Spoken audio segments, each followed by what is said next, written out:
श्रीमहागणपतये नमः। श्रीसरस्वत्यै नमः। श्रीपादवल्लभ नृसिंह सरस्वती श्रीगुरुदत्तात्रेयाय नमः।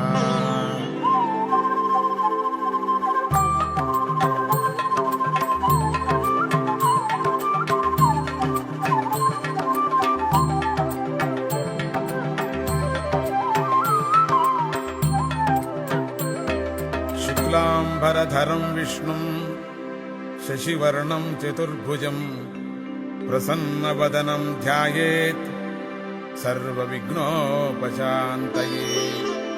शारदा शारदाम्भोज वदना वदनाम्बुजे सर्वदा सर्वदास्माकं सन्निधिः सन्निधिं क्रियात्। अखण्डमण्डलाकारं व्याप्तं येन चराचरं तत्पदं दर्शितं येन तस्मै श्रीगुरवे नमः। कूजन्तं राम रामेति मधुरं मधुराक्षरम् आरुह्य कविताशाखां वन्दे वाल्मीकिकोकिलम्। अञ्जनानन्दनं वीरं जानकीशोकनाशनं कपीशमक्षहन्तारं वन्दे लङ्काभयङ्करम्। वेदवेद्ये परे पुंसि जाते दशरथात्मजे वेदः प्राचेतसादासीत् साक्षात् रामायणात्मना। रामाय रामभद्राय रामचन्द्राय वेधसे रघुनाथाय नाथाय सीतायाः पतये नमः। तपस्वाध्याय निरतं तपस्वी वाग्विदाम्बरं नारदं परिपप्रच्छ वाल्मीकिर्मुनिपुङ्गवम्। कोऽन्वस्मिन् साम्प्रतं लोके गुणवान् कश्च वीर्यवान् धर्मज्ञश्च कृतज्ञश्च सत्यवाक्यो दृढव्रतः। चारित्रेण च को युक्तः सर्वभूतेषु को हितः। विद्वान् कः समर्थश्च कश्चैकप्रियदर्शनः। आत्मवान् को जितक्रोधो द्युतिमान् को नसूयकः। कस्य बिभ्यति देवाश्च जातरोषस्य संयुगे। एतदिच्छाम्यहं श्रोतुं परं कौतूहलं हि मे। महर्षे त्वं समर्थोऽसि ज्ञातुमेवं विधं नरम्। श्रुत्वा चैतत्त्रिलोकज्ञो वाल्मीकेर्नारदो वचः श्रूयतामिति चामन्त्र्य प्रहृष्टो वाक्यमब्रवीत्। बहवो दुर्लभाश्चैव ये त्वया कीर्तिता गुणाः। मुने वक्ष्याम्यहं बुद्ध्वा तैर्युक्तः श्रूयतां नरः। इक्ष्वाकुवंशप्रभवो रामो नाम जनैः श्रुतः। नियतात्मा महावीर्यो द्युतिमान् धृतिमान् वशी।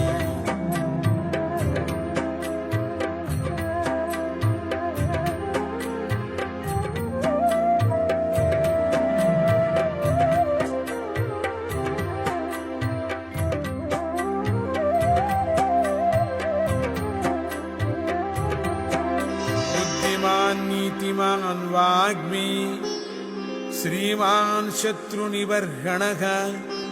विपुलांशो महाबाहुः कम्बुग्रीवो महाहनुः। महोरस्को महेश्वासो गूढजत्रुररिन्दमः। आजानुबाहुः सुशिराः सुललाटः सुविक्रमः।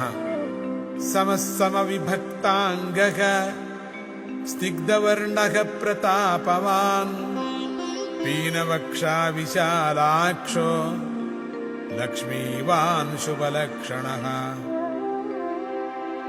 धर्मज्ञः सत्यसन्धश्च प्रजानां च हिते रतः यशस्वी ज्ञानसम्पन्नः शुचिर्वश्यः समाधिमान् प्रजापतिसमश्रीमान् धाता रिपुनिषूदनः रक्षिता जीवलोकस्य धर्मस्य परिरक्षिता रक्षिता स्वस्य धर्मस्य स्वजनस्य च रक्षिता वेदाङ्गतत्त्वज्ञो धनुर्वेदे च निष्ठितः सर्वशास्त्रार्थतत्त्वज्ञः स्मृतिमान् प्रतिभानवान् सर्वलोकप्रियः साधुः अदीनात्मा विचक्षणः सर्वदाभिगतः सद्भिः समुद्र इव सिन्धुभिः आर्यः सर्वसमश्चैव सदैव प्रियदर्शनः स च सर्वगुणोपेतः कौसल्यानन्दवर्धनः समुद्र इव गाम्भीर्ये धैर्येण हिमवानिव विष्णुना सदृशो वीर्ये सोमवत्प्रियदर्शनः कालाग्निसदृशः क्रोधे क्षमया पृथिवी समः धनदेन समस्त्यागे सत्ये धर्म इवापरः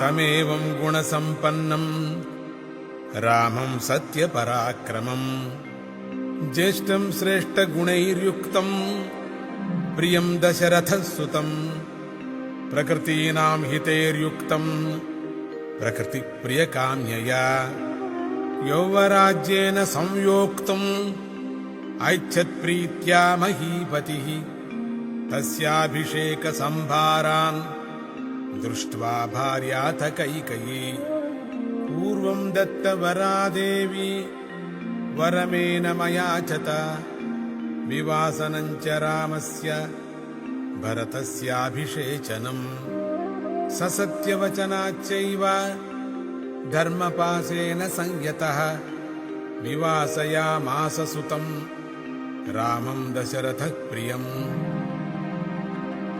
स जगाम वनं वीरः प्रतिज्ञामनुपालयन् पितुर्वचननिर्देशात् कैकेय्याः प्रियकारणात् तं व्रजन्तं प्रियो भ्राता लक्ष्मणोऽनुजगामः स्नेहाद्विनयसम्पन्नः सुमित्रानन्दवर्धनः भ्रातरं दयितो भ्रातुः सौभ्रात्रमनुदर्शयन् रामस्य दयिता भार्या नित्यं प्राणसमाहिता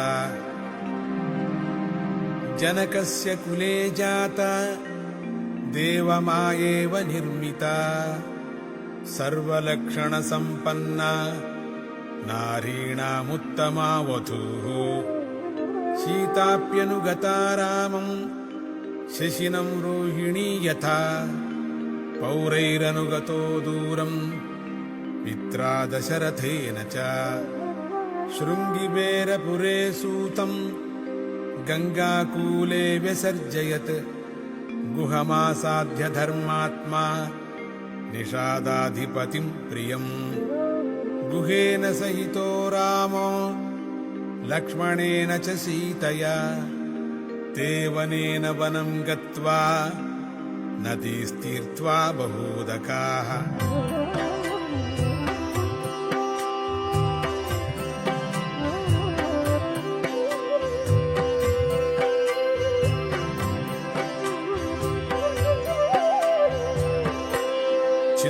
चित्रकूटमनुप्राप्य भरद्वाजस्य शासनात् रम्यमावसतं कृत्वा रममाणा वने त्रयः देवगन्धर्वसङ्काशाः तत्र ते न्यवसन् सुखम् चित्रकूटं गते रामे पुत्रशोकातुरस्तथा राजा दशरथः स्वर्गम् जगाम विलपन् सुतम् मृते तु तस्मिन् भरतो वसिष्ठप्रमुखैर्द्विजैः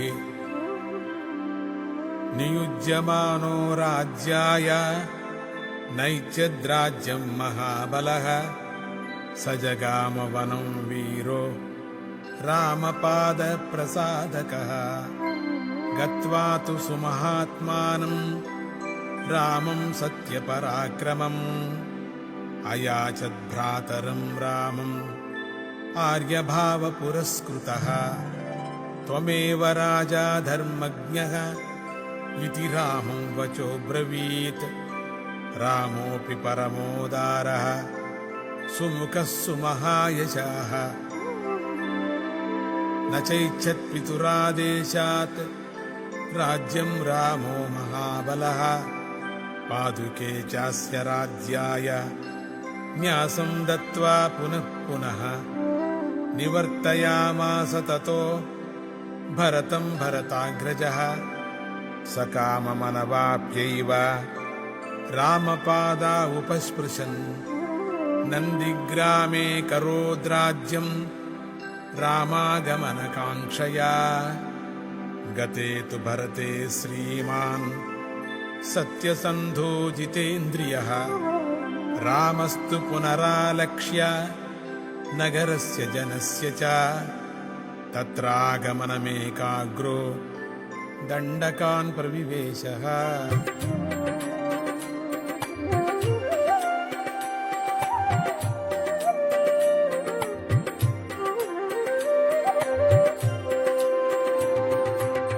प्रविश्यतु महारण्यं रामो राजीवलोचनः विराधं राक्षसं हत्वा शरभङ्गं ददर्शः सुतीक्ष्णं चाप्यगस्त्यं च अगस्त्यभ्रातरं तथा अगस्त्यवचनाच्चैव जग्राहैन्द्रं शरासनं खड्गं च परमप्रीतः तूणी चाक्षयसायकौ वसतस्तस्य रामस्य वने वनचरैः सह ऋषयोऽभ्यागमन् सर्वे वधायासुररक्षसाम् स तेषां प्रतिशुश्राव राक्षसानां तथा वने प्रतिज्ञातश्च रामेण वधः संयतिरक्षसाम् ऋषीणामग्निकल्पानां दण्डकारण्यवासिनां तेन तत्रैव वसता जनस्थाननिवासिनी विरूपिता शूर्पणखा राक्षसी कामरूपिणी ततः शूर्पणखा वाक्यात् उद्युक्तान् सर्वराक्षसान् खरं त्रिशिरसं चैव दूषणं चैव राक्षसम् निजघानरणे रामः तेषां चैव पदानुगान् वने तस्मिन् निवसता जनस्थाननिवासिनाम् रक्षसां निहतान्यासन् सहस्राणि 14 ततो ज्ञातिवधं श्रुत्वा रावणः क्रोधमूर्छितः सहायं वरयामास मारीचं नाम राक्षसम् वार्यमाणः सुबहुशो मारीचेन स रावणः न विरोधो बलवता क्षमो रावणतेन ते अनादृत्य तु तद्वाक्यम् रावणः कालचोदितः जगाम सह मारीचः तस्याश्रमपदं तदा तेन मायाविना दूरम् अपवाह्य नृपात्मजौ जहार भार्यां रामस्य गृध्रं हत्वा जटायुषम् गृध्रञ्च निहतं दृष्ट्वा हृतां श्रुत्वा च मैथिलीं राघवः शोकसन्तप्तो विललापाकुलेन्द्रियः ततस्तेनैव शोकेन गृध्रं दग्ध्वा जटायुषम् मार्गमाणो वने सीतां राक्षसं सन्ददर्शः कबन्धं नाम रूपेण विकृतं घोरदर्शनम् तं निहत्य महाबाहुः ददाह स्वर्गतश्च सः स चास्य कथयामास शबरीं धर्मचारिणीं श्रमणीं धर्मनिपुणाम् अभिगच्छेति राघवम् सोऽभ्यगच्छन् महातेजाः शबरीं शत्रुसूदनः शबर्या पूजितः सम्यक् रामो दशरथात्मजः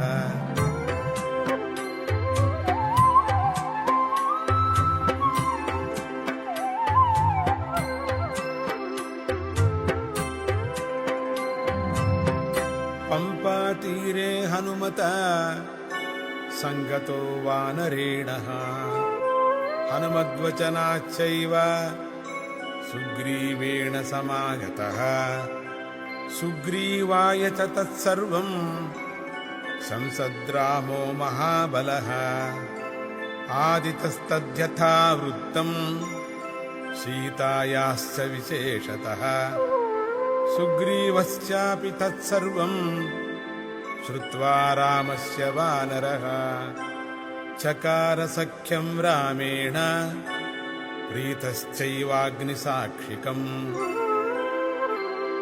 ततो वानरराजेन वैरानुकथनं प्रति रामाय वेदितं सर्वं प्रणयात् दुःखितेन च प्रतिज्ञातं च रामेण तदा वालिवधं प्रति वालिनश्च बलं तत्र कथयामास वानरः सुग्रीवः शङ्कितश्चासीत् नित्यं वीर्येण राघवे राघवप्रत्ययार्थं तु दुन्दुभेः कायमुत्तमम्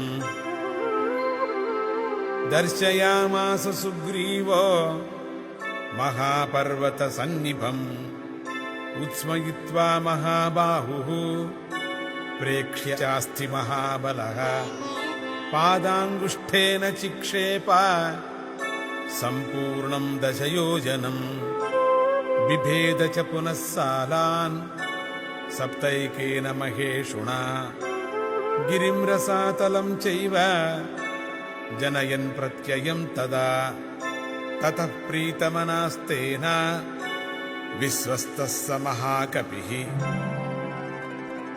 किष्किन्धां रामसहितो जगाम च गुहां तदा ततो गर्जद्धरिवरः सुग्रीवो हेमपिङ्गळः तेन नादेन महता निर्जगाम हरीश्वरः अनुमान्य तदा तारां सुग्रीवेण समागतः निजघान च तत्रैनं शरेणैकेन राघवः ततः सुग्रीववचनात् हत्वा वालिनमावे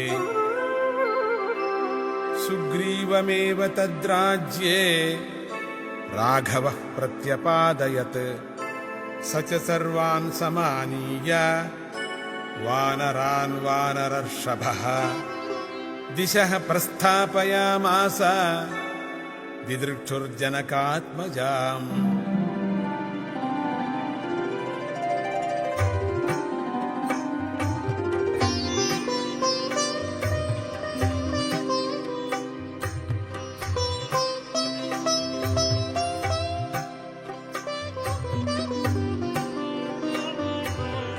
ततो वृद्धस्य वचनात् सम्पातेर्हनुमान् बली शतयोजन विस्तीर्णम् पुप्लुवे लवणार्णवम् तत्र लङ्कां समासाद्य पुरीं रावणपालिताम् ददर्श सीतां ध्यायन्तीम् अशोकवनिकां गताम् निवेदयित्वाभिज्ञानम् प्रवृत्तिं च निवेद्य च समाश्वास्य च वैदेहीम् मर्दयामास तोरणम् पञ्चसेनाग्रगान् हत्वा सप्तमन्त्रिसुतानपि शूरमक्षं च निष्पिष्य ग्रहणं समुपागमत् अस्त्रेणोन्मुक्तमात्मानं ज्ञात्वा पैतामहाद्वरात् मर्शयन् राक्षसान् वीरो यन्त्रिणस्तान् यदृच्छया ततो दग्ध्वा पुरीं लङ्काम् ऋते सीतां च मैथिलीम् रामाय प्रियमाख्यातुम् पुनरायान् महाकपिः सोऽभिगम्य महात्मानम् कृत्वा रामं प्रदक्षिणम् न्यवेदयदमेयात्मा दृष्टा सीतेति तत्त्वतः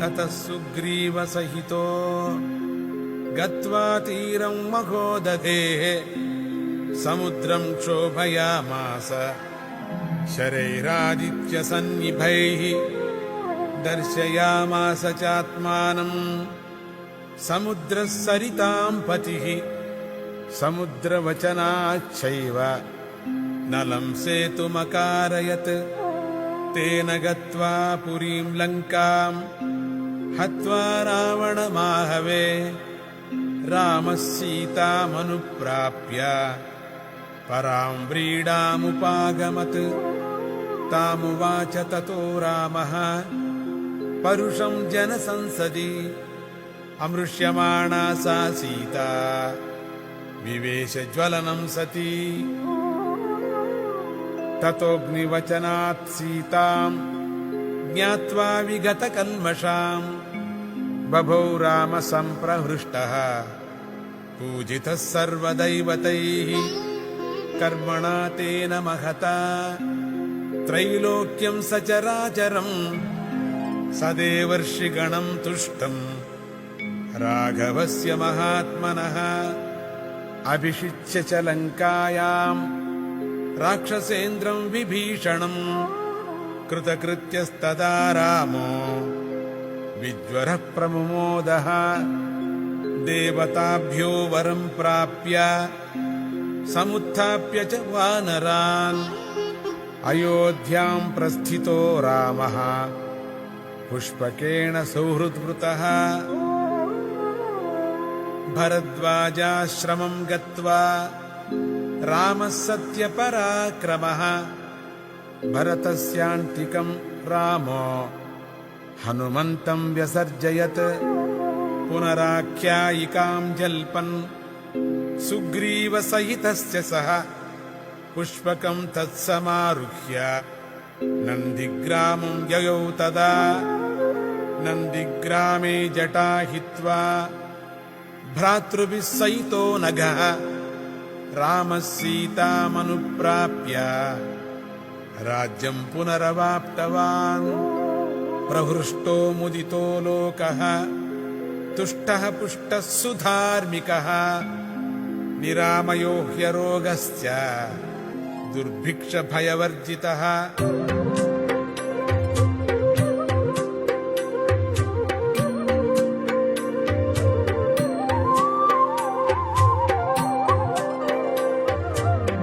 न पुत्रमरणं किञ्चित् द्रक्ष्यन्ति पुरुषाः क्वचित् नार्यश्च विधवा नित्यं भविष्यन्ति पतिव्रताः न चाग्निजं भयं किञ्चित् नाप्सुमज्जन्ति जन्तवः न वातजं भयं किञ्चित् नापि ज्वरकृतं तथा न चापि क्षुद्भयं तत्र न तस्कर भयं तथा नगराणि च राष्ट्राणि धनधान्ययुतानि च नित्यं प्रमुदिता सर्वे यथा कृतयुगे तथा अश्वमेधशतैरिष्ट्वा तथा बहुसुवर्णकैः गवां कोट्ययुतं दत्त्वा ब्रह्मलोकं प्रयास्यति असंख्येयं धनं दत्त्वा ब्राह्मणेभ्यो महायशाः राजवंशान् शतगुणान् स्थापयिष्यति राघवः चातुर्वर्ण्यं च लोकेऽस्मिन् स्वे स्वे धर्मे नियोक्ष्यति दशवर्षसहस्राणि दशवर्षशतानि च रामो राज्यमुपासित्वा ब्रह्मलोकं प्रयास्यति इदं पवित्रं पापघ्नं पुण्यं वेदैश्च संवितं यः पठेद् रामचरितं सर्वपापैः प्रमुच्यते एतदाख्यानमायुष्यं पठन् रामायणं नरः सपुत्रपौत्रः सगणः प्रेत्य स्वर्गे महीयते पठन् द्विजो वागृषभत्वमीयात् स्यात् क्षत्रियो भूमिपतित्वमीयात् वणिज्जनकपण्यफलत्वमीयात् जनच्च शूद्रोऽपि महत्त्वमीयात्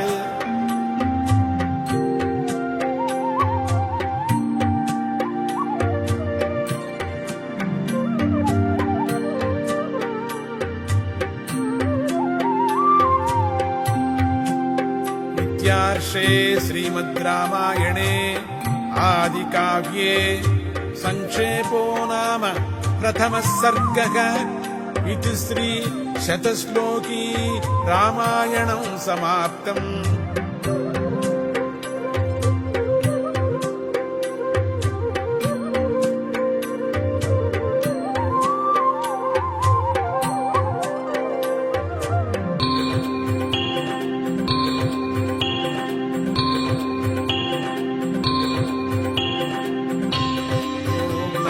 रामचंद्राय नमः।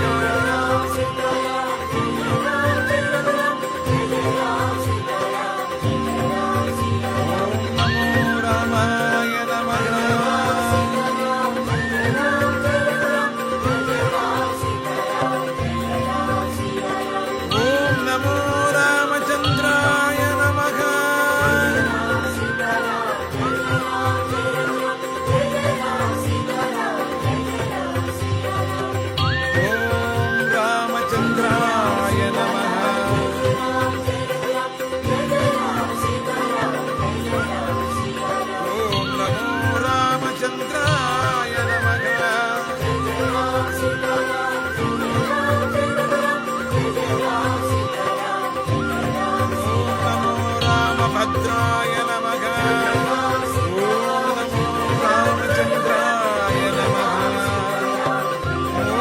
नमो रामचंद्राय नमः।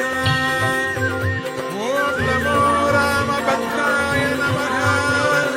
ओम नमो रामाय नमः। सीतापतये नमः। ओम नमो रामचंद्राय नमः। ओम नमो